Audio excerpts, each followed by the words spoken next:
Have you ever wondered why your muscles are so tight? Why you get these knots, especially in the upper back or the mid back or low back? Why they get these tender, tight knots? And you stretch, but yet they don't go away. They're still sore. They're still tight. Well, we're going to look into something that you might not have thought of: your spine. All right, so welcome to Back Talk with Dr. Ryan. I'm Dr. Ryan Wolfert, and my goal is to help you strengthen your spine so you can live a long, healthy, active, pain-free, drugless life and be your own guarantee for your health in your life. We're going to talk today about these tight muscles and why they just won't go away. A big misconception is that it's a muscle problem. It's a muscle issue. But if it's in the back, if it's in the shoulders or even the chest, the upper back and neck, well, a lot of times it's a spinal structural issue. Not that there's, something, a tumor or anything like that, but just there should be an ideal shape to the spine, an ideal structure and positioning of the spine. What happens is if it's not in the right position, if it's misaligned, well, now the muscles lose their leverage because the muscles attach to the spine. So if the spine is not in the correct position, now there's going to be different stresses and strain placed on the muscles, and they're not going to be able to do their job. And one thing that can happen is they get tight and they just don't let go because you might be stretching, but if you're not doing anything for your spinal posture, it's just going to keep coming back over and over again, or it's just not going to go away. Because think about your spine like a house's framework. All right, you have a framework of a house where you put nails in and you put the bricks in, or like the wood up, and the siding and the plywood and drywall and all that good stuff. Well, that stuff is like the muscles. It has to attach to something. So if the house framework is crooked or weak, doesn't matter how strong the bricks are, doesn't matter how strong the plaster is or the flooring is, it's not going to have the ideal framework, and they're going to be pulling and weakening and losing their efficient function because they're not going to have its leverage that they're built to have. So that's why an aligned spine is so important for decreasing or loosening up tight muscles, because of what they attach to, which is the spine. All right, so how does this happen? So because a misaligned spine or a distorted spinal posture causes the muscles to not pull as efficiently as they should, well, now muscles on other areas of the spine have to compensate for that. So now extra work, extra load is placed on those, just like if you're carrying a suitcase, for example, or a bag on one side, a duffel bag, or even maybe a heavy purse or a grocery bag. Your body is going to compensate and shift, and your muscles are going to compensate for that uneven load.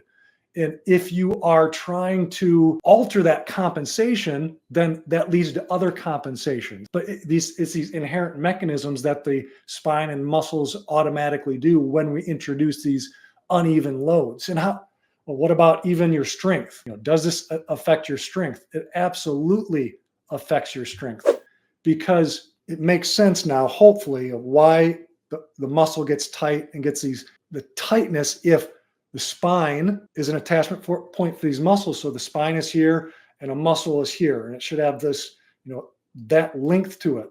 Well, now if the spine goes this way, guess what?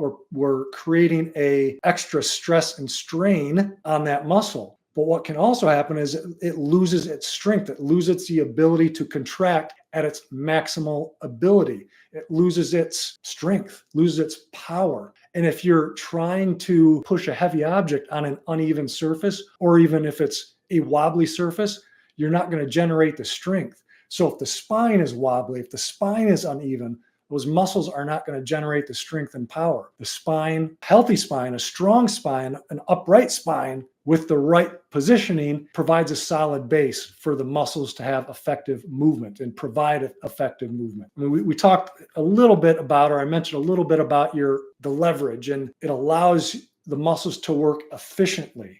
because an aligned spine allows the muscles to work efficiently because it reduces the stress and strain on the muscles. And an example of that's why you maintain your car, or one of the reasons you maintain your car, is you get the oil changes, you get the tires rotated, you get the tires changed, make sure it's aligned, get tune-ups, brakes, spark plugs. You make sure that all of those are functioning at their highest level, so everything else is efficient and runs smoothly in the car. Same thing we want in the spine, because when that's aligned and upright, in a strong upright position, so from the front we want the head directly, so the middle of the head over the middle of the trunk, over the middle of the pelvis, and from the side we want the ear over the shoulder, over the hip, over the ankle.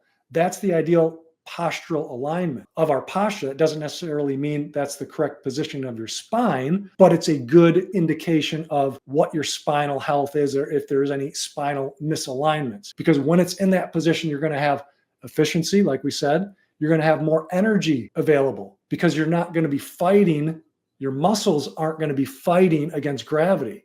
So now those resources used to just try to keep you upright and erect can be shuttled to other areas to help your body heal. It can be shuttled to your metabolism. It can be shuttled to your digestion or your immune system. That's how your spine plays even an important role in the rest of your overall health. And when we introduce too many tasks for your body, right? If we add one more thing for it to do, like trying to heal these tight muscles, or these muscles are just continually tight, that's one more task thrown in that your body has to deal with, and it causes the overload. I mentioned already one way to try to identify if you have any spinal misalignments, which is your posture.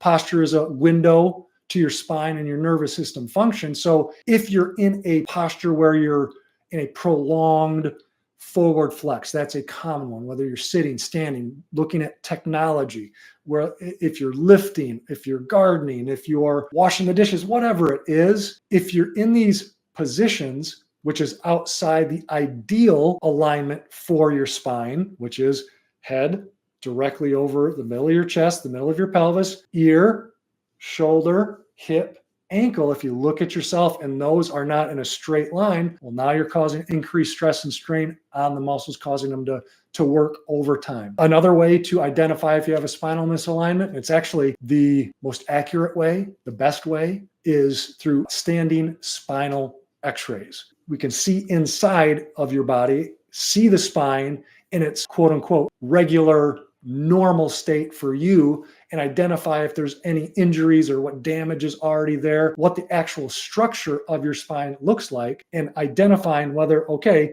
does it have curves in the right spot that it should and to the right amount, both quantity and quality. And it's the same thing from straight up and down. We want to make sure there's no curves looking at you from the front. We want to make sure there's 3 even curves looking at you from the side. If you've never had standing spinal x-rays done, I highly recommend them.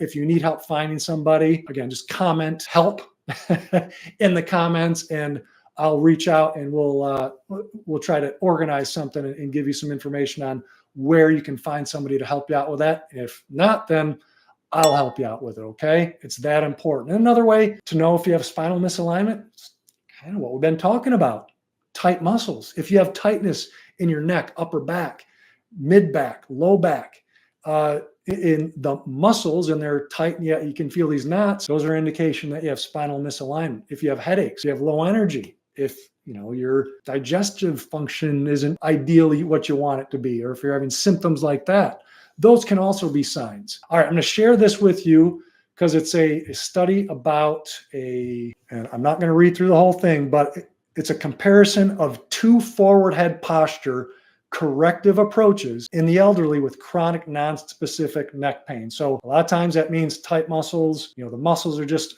they're weak, they're tight, they're not functioning like they should. So what happens is they did 2 groups. One of the groups was the Chiropractic Biophysics group. So that's CBP. This is a corrective spinal technique using postural exercises. And in this study, they did the postural exercises based off of their x-ray findings and also specific forms of traction. So that is a form of traction. That's what they did with this study. It's called the cervical denaural traction. And this is important because this helps to remold the ligaments and putting them into a stronger positioning, because when the spine gets distorted, misaligned for periods of time, then now these ligaments tighten up and they need to be remodeled in the new position. They have to be held there for a certain period of time. So one group had this, and then the other group had standard exercises that are common in rehab type program, where it's strengthening exercises, but nothing really working on the positioning of the spine. So that spine doesn't have the lordosis. This one does. So this is doing a corrective exercise, like in the CBP group, to correct the structure and also line on this device. There are different forms of traction, but this is the device that was used and that CBP often recommends. So what did they find? Here's what they found. The CBP group got better outcomes in both the head posture, head and neck posture, and their overall health outcomes. So they had less pain, decreased neck pain, but also improvements in their sensory motor function, which means they had better balance. Their proprioception, they had better balance in those, and it lasted longer than the other group as well. So this leads us perfectly into the next part of this, which is how do you correct and how do you strengthen your spine? How do you strengthen your spinal alignment? I gave a little framework there with the exercises in traction, but then we also add in adjusting your lifestyle and nutrition. So put it all together to make it easy to understand and easy to remember. It's EATN, EATN. So exercises, both general full body exercises, cardio, strength training, balance training, sports, dancing, anything that gets your body moving in a general way, walking, jogging. But then also we want to do specific spinal hygiene exercises, just like we take care of our teeth every day, brushing our teeth, flossing, hopefully. We want to do the same thing with the spine, taking it through its ranges of motion so it doesn't lose that. Another part of exercise is specific postural corrective exercises, and that's based on your postural distortion. Common one is the forward head posture. So one is doing not just chin tucks, but specifically to correct postural distortion of anterior head translation. So it's taking that. A great way to do this, and is what they showed in this study, is take your chin out fully. And I'm showing you this just as an example, like there are nuances to this. So if you're looking at videos that are just showing you go like this, you could be causing more problems in the spine. That's why I suggest getting standing spinal x-rays. So a true posterior head translation is, so you're here, you jut the chin out, you look up, and then you take your chin down this way. Okay? So you see it's not just pulling back, chin out, look up, and then chin and head down in more of a diagonal 45-degree angle.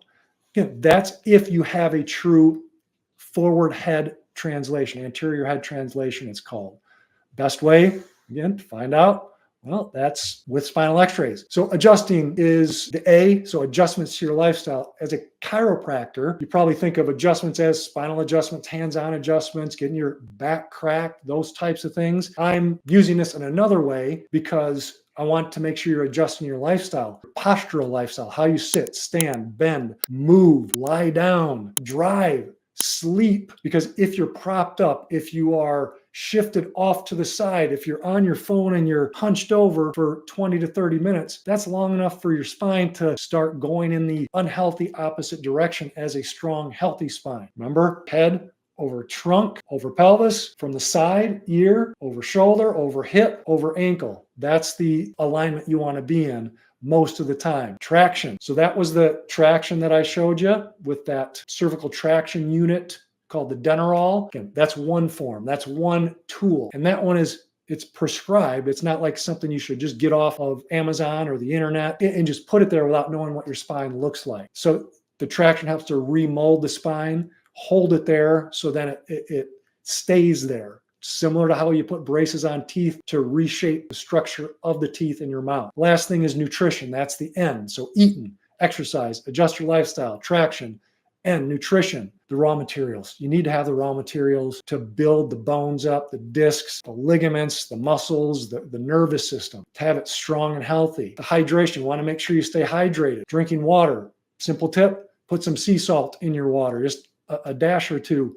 That helps to deliver the water and get inside the cells better. Healthy fats. We love healthy fats here because it helps to increase better function of your body, of the cells. Again, the bones are made up of cells. The ligaments are made up of cells. The muscles, the joints, made up of cells. So we want to make sure they have the healthy fats in order for them to create themselves and rebuild themselves in the way that will be healthy and strong. So fatty fish is always great. Salmon, sardines, mackerel, avocado, olive oil, nuts and seeds are also very helpful. Just want to make sure, as well as what the next one, like protein. We want nice, healthy, high quality protein. We want to make sure that it's organic. We want to make sure that it's free range, pasture raised, grass fed, wild caught. We want to make sure our protein is in the most natural state. I shouldn't say natural, because most of the time you're going to cook it, right, for a lot of these proteins, but just as simple categories for you to remember there, because nutrition is important. But as we wrap this part of it up, I just want you to understand, and hopefully you understand now, how important it is to have good spinal posture, good spinal structure, in order for the muscles to be strong, to have the leverage, so they're not tight, so they can work and function how they're intended, so you're not wasting a ton of energy, and how they're not wasting a ton of energy and taking away from other systems of your body, we don't want them obviously causing pain or symptoms, which they often do. And we want to make sure we give you, and you do things to help sustainably get rid of the tight muscle. Your muscles are going to work. That's what they're there to do, but we want to make them work as efficiently as possible. So if you want, what you can do is type in spine, and what I'll do in the live chat here is I'll put the link to it. So if you haven't downloaded it yet, download my spinal hygiene mini class. But if you're watching on the replay, type in spine, and I will send it to you to make sure that you get the spinal hygiene mini class. So hopefully you learned why you have tight muscles and why a lot of times they don't go away.